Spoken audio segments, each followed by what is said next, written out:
All right, let's jump right in. Today, we're exploring a text that makes some, well, absolutely incredible claims about the power of the human mind. The kind of claims that suggest our thoughts can literally forge the world around us.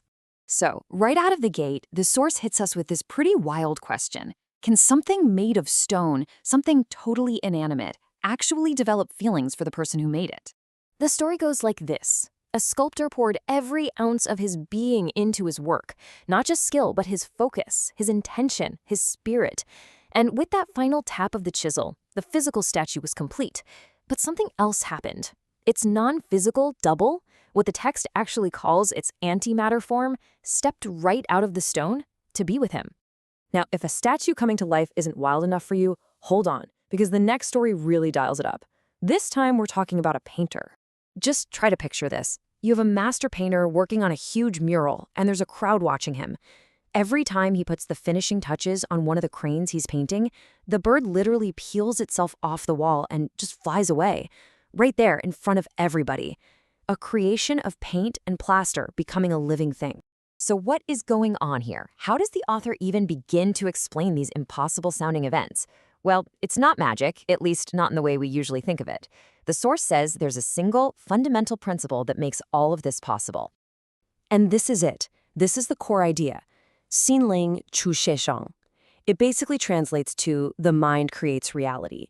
The idea is that our consciousness, or more like our heart-mind, which is a mix of thought, emotion, and deep intention, is the actual source from which the physical world emerges. This is the key that supposedly unlocks both of those incredible stories. Now, that's a pretty big concept, right? So to help us wrap our heads around it, the author does something really interesting. They connect this ancient idea to a much more modern Western concept to build a kind of bridge for us to understand it. They actually pull a quote from the Celestine prophecy, which talks about this idea that spiritual evolution is all about raising your vibrational frequency. The more you evolve, the higher you vibrate, and that heightened state allows you to start perceiving a reality, a heaven, that's been there all along. You just couldn't see it before. So what the author is doing here is basically creating a map between these two concepts. On one side, you have the Eastern idea of a pure mind. On the other, the Western idea of sufficient vibration. The author is saying, hey, these are two ways of talking about the exact same thing. A pure mind is a high-frequency mind, and both are the ticket to a higher dimension. Okay, so a pure mind can create reality. But how? What's the actual mechanism? Well, the source gives us this really cool and surprisingly simple analogy to explain it. I want you to think about a solar cooker for a second. You know, one of those things with all the mirrors? A single, tiny mirror can't do much on its own, right? But when you get hundreds of them and you line them all up just right to focus the sun on one single spot, you can generate some serious heat, enough to boil water, even start a fire. The author argues our mind works in the exact same way. And this just illustrates the process perfectly. Our everyday thoughts are scattered all over the place, just like diffuse sunlight. Pretty weak.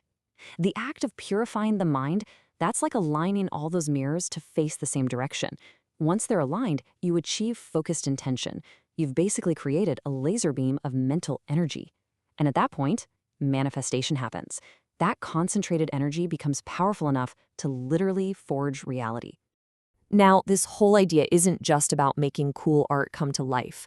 According to this text, it's actually the key to understanding the very fabric of reality and even accessing a hidden dimension that's right here, coexisting with our own. So the text lays out this idea of a dual universe. The concept is that for everything physical, everything we can see and touch, there's an intangible antimatter version of it.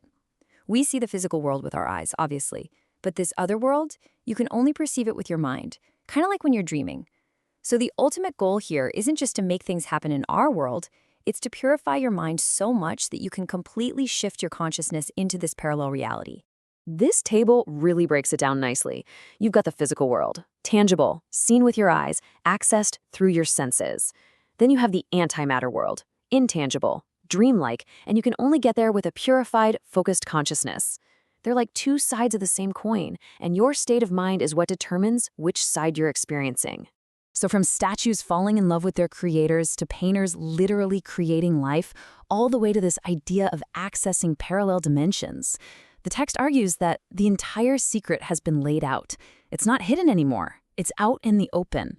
And it all wraps up with this incredibly powerful line. See, in traditional Chinese homes, windows were often made of paper. So to poke a hole in the window paper means to give someone a glimpse of what's on the other side. The author is essentially saying, look, I've shown you the opening, I've revealed the path. Now, what you do with it is your choice. And that's where we're left. The author is convinced the secret's out, presenting this framework where our own consciousness is the ultimate creative force. They've poked the hole in the paper. So, the final question is, what will you choose to see through that window?